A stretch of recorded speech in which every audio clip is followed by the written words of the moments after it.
So guys अभी हमारे पास एक फ़ोन आया है रेडमी का और ये है रेडमी का 6 प्रो मॉडल और इसके अंदर अभी देख सकते हैं इसका पूरा सब टच वगैरह सब कुछ ओके है, बट इसका ऊपर से डिस्प्ले का ऊपर जो टच लगा रहता है वो पूरी तरह से टूट चुका है। और इसके अंदर एक्चुअली देखा जाए तो ओसीए ग्लास नहीं है, इसका टच ही अलग से लगा रहता है। तो इसका टच हम कैसे पंच करेंगे इस वीडियो में आपको देखने को मिलेगा। तो यहाँ पे हमने फ़ोन को फटाफट से ओपन कर लिया है और यहाँ पे सबसे पहले हम क्या करेंगे, इसको सेपरेटर पर रख के हीट करेंगे। और यहाँ पे हमारा टेम्परेचर देख सकते हैं 96 है, लगभग 100 तक आप रख सकते हैं, कोई इशू नहीं है। ज़्यादा रखने से भी कोई इशू नहीं रहता, बट उसमें समय ज़्यादा देर तक आप नहीं दे सकते हैं। तो यहाँ पे आपको क्या करना, पहले इसका ऊपर का ग्लास लगा था उसको हमने निकाल लिया और ऊपर बुरी तरीके से इसका डिस्प्ले टूट चुका है। तो बहुत ही सावधानी से, बहुत ही आराम से साइड साइड पहले एक ब्लेड को हम पूरी कॉर्नर पे चला देंगे ताकि हमारा जो डिस्प्ले है उसके साइड का ग्लू कट जाए। इससे क्या होता है कि हम डिस्प्ले को आसानी से सेफली निकाल सकते हैं।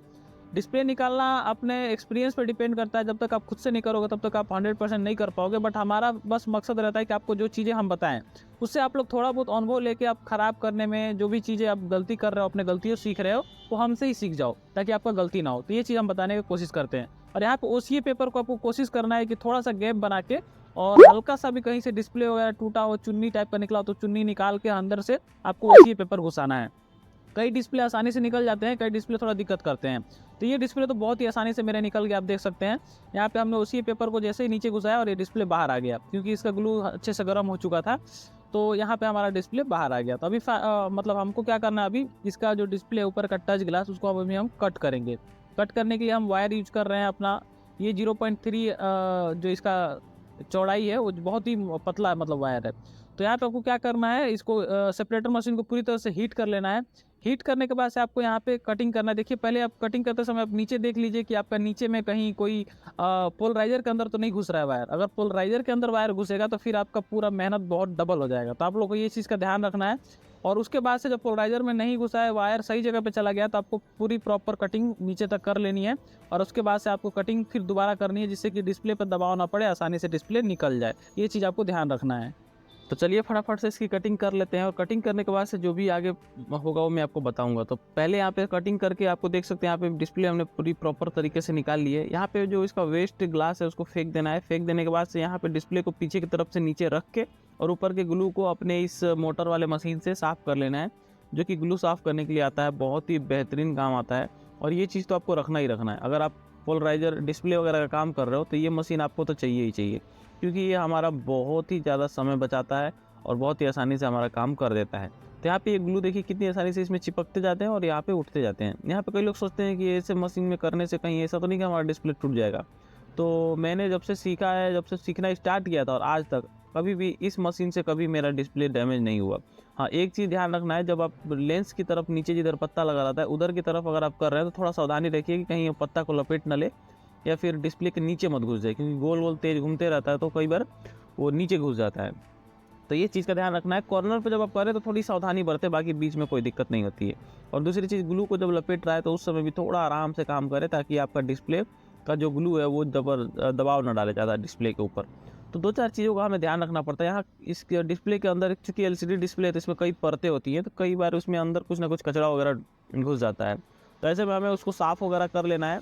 और डिस्प्ले, चूँकि ये मोबाइल का जो है ओरिजिनल डिस्प्ले नहीं है, ये मार्केट का लगा वाला डिस्प्ले है, इसलिए इसके अंदर क्या है कि जब हम इसको कटिंग कर रहे थे, निकाल रहे थे, तो नीचे वाला पार्ट नीचे ही चिपक गया था। मतलब नीचे का स्टील जो लगा रहा था पीछे कॉम्बो के, तो उसको हमें निकालते समय थोड़ा बहुत क्या होता है, कई बार उसका जो अंदर कचरा वगैरह चला जाता है। तो ऐसे में कोई दिक्कत नहीं है, बट यहाँ पे थोड़ा साफ़ सफाई करना है, क्योंकि सफाई रहेगा, अंदर कोई डस्ट वगैरह, बालू का कण वगैरह रहेगा तो ऐसे में डिस्प्ले को पंच कराएंगे तो तोड़ देगा।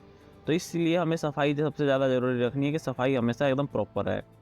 और आप लोग, जो आपका कवर आता है, कवर के अंदर एक मखमल टाइप का गुदगुदा सा रहता है सफ़ेद कलर का, आप कभी भी डिस्प्ले के नीचे उसको रख के पंच कराएं। इससे क्या होगा कि जो कभी बाई चांस टूटने का भी चांस रहेगा डिस्प्ले का, वो नहीं टूटता है। और मैंने ये चीज़ ट्राई किया है, और जितने बार भी मैंने ये चीज़ ट्राई किया उतने बार हमारा सक्सेस रहा है, मैं आपको आगे बताऊँगा।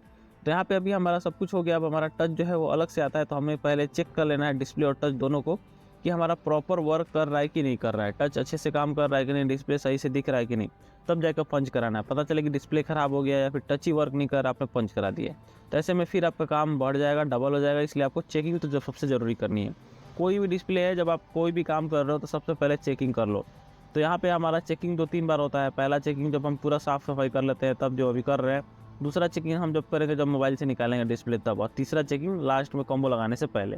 तो एक ग्लास पंचिंग में 3 टाइम चेकिंग करना ज़्यादा अच्छा होता है। तो इससे आपका क्या होता है, काम पता चलता है कि हाँ किस काम में आपको गड़बड़ी हो रही है, किस काम में नहीं हो रही है। तो ये चीज़ आपको तो ध्यान ही रखना है।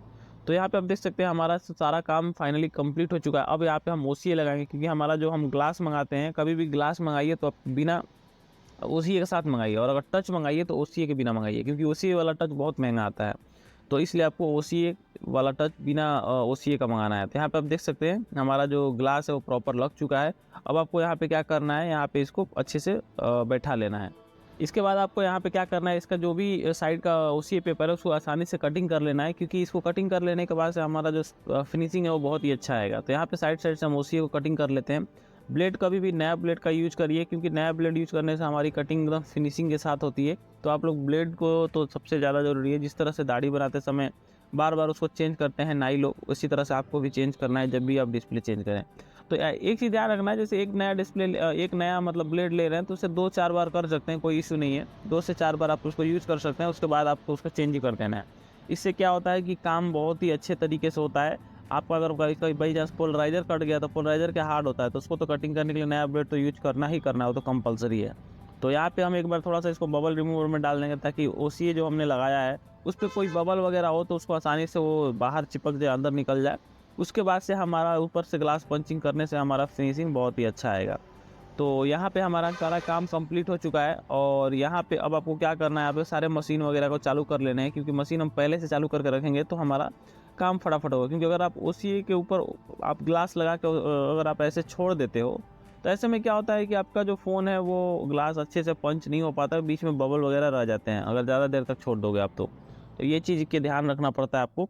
तो यहाँ पे हम फटाफट से इस ऊपर के इस ओसीए के वेस्ट पेपर को बाहर निकालेंगे सावधानी से, और निकालने के बाद से अब हम क्या करेंगे, यहाँ पे इस पे लगाएंगे अपना कॉम्बो का जो ऊपर का ग्लास आता है, टच ग्लास। तो ये आप देख सकते हैं यहाँ पे हमारा जो है ये पूरी तरह से प्रॉपर बैठ चुका है बॉडी के अंदर। और इसको बैठने के बाद से अब आपको क्या करना है, यहाँ पे देखिए ये वाला हमारा ग्लास, टच ग्लास लगा लेना है। इसको लगाने से क्या फ़ायदा होगा कि आपका जो ऊपर का जो बबल्स है वो जल्दी नहीं आता है अगर आप इस तरह से लगाते हैं तो। अब आपको मैं एक चीज़ बता दूं कि जब आप ये मशीन में डालते हैं तो ऊपर में आपको एक पेपर रखना है सफ़ेद वाला, जो आपके कवर वगैरह के अंदर रहता है। उससे क्या होता है, डिस्प्ले सेफ रहती है, तो आपको ये करना ही करना है। तो यहाँ पे हम फटाफट से इसको मशीन में डाल दिए हैं। मशीन की सेटिंग हमारी जो है वो भी आप देख सकते हैं यहाँ पे। ये यहाँ पे छोटा सा रेड कलर में एक इंक्रीज हो रहा है नंबर, वो देख सकते हैं, वो हमारा वैक्यूम नंबर है। मतलब कितनी तेज़ी से इसके अंदर से वैक्यूम हो रहा है, इसके अंदर से हवा बाहर खींच के फेंक रहा है, और इसके अंदर कितने ज़्यादा मतलब वैक्यूम क्रिएट हो चुका है। तो इसमें 100 तक ये जाता है, 100 के बाद से हमारा 100 नहीं सॉरी 1000 तक।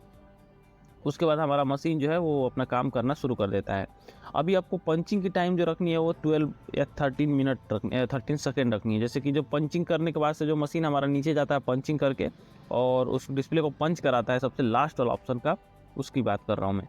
तो यहाँ पे देख सकते हैं छोटा सा बबल रह गया, बट कोई दिक्कत नहीं है। हमारा उसी पेपर निकालते समय बाई मिस्टेकली वहाँ पे थोड़ा सा दिक्कत हो गया, बट कोई दिक्कत नहीं है। अभी हम इसको जब पंच करा लेंगे तो हमारा बिल्कुल डिस्प्ले एकदम फिनिश आ जाएगा। ये देखिए यहाँ पे हमारा बबल रिमूवर में डालने के बाद से डिस्प्ले एकदम शार्प बन चुका है।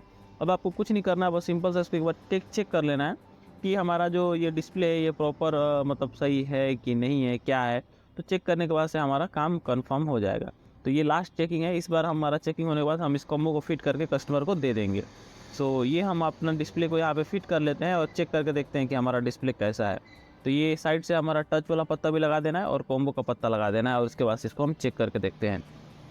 आप लोग कभी भी डिस्प्ले को अगर पंचिंग वगैरह करने का सोच रहे हैं, आपके पास मशीन वगैरह नहीं है, तो मैं आपको बता दूं कि आप लोग को मशीन मंगा लेना है। क्योंकि मशीन मंगाने के बाद घर पे अगर गाड़ी रहती है तो जिस तरह से हम गाड़ी सीख लेते हैं वैसे ही मशीन रहेगा, तो आप मशीन के बारे में सीख लोगे। ऐसा होता है कि चलो इसमें रिचार्ज कराना पड़ता है, हमारा रिचार्ज वेस्ट जाएगा, ज़्यादा खर्चा भी लगाओ, ऊपर से रिचार्ज करो। तो मुझे समझ में आता है हाँ पहले सीख लो फिर ऐसा करो, बट ऐसा तो कुछ है नहीं। आपको एक बार वन टाइम परचेजिंग है, उसके बाद आप जितना मर्जी यूज करो। तो ऐसे में आपको रिचार्ज कराने की ज़रूरत नहीं है। तो इसलिए मैं बोल रहा हूँ कि मशीन आपको मंगा लेनी है, और मंगाने के बाद आप खुद ब खुद धीरे धीरे जब आप उसको प्रैक्टिस में लाओगे तो आपका खुद ब खुद धीरे धीरे इंप्रूवमेंट होती जाएगी और आप इस चीज़ को सीखते जाओगे। और यकीन मानिए अगर ये काम आप सीख लेते हो तो आपको सबसे ज़्यादा बेनिफिट मिलने वाली है। और आपका जो काम है उसमें लगभग नहीं भी बोलूँ तो जितना भी आप कमाते हो उसमें 25% की इंक्रीजिंग आएगी, और 25% आप ज़्यादा कमाओगे स्टार्टिंग में। और लास्ट में जब आपके पास काम अच्छा ना लगे तब तो फिर मैं कहीं नहीं सकता, समझ लो कि सारा दुकान इस पर निर्भर हो सकता है। तो ये चीज़ आपको ध्यान रखनी है। तो यहाँ पे आप देख सकते हैं हमारा डिस्प्ले बिल्कुल प्रॉपर वर्किंग है, टच वगैरह सब कुछ ओके है।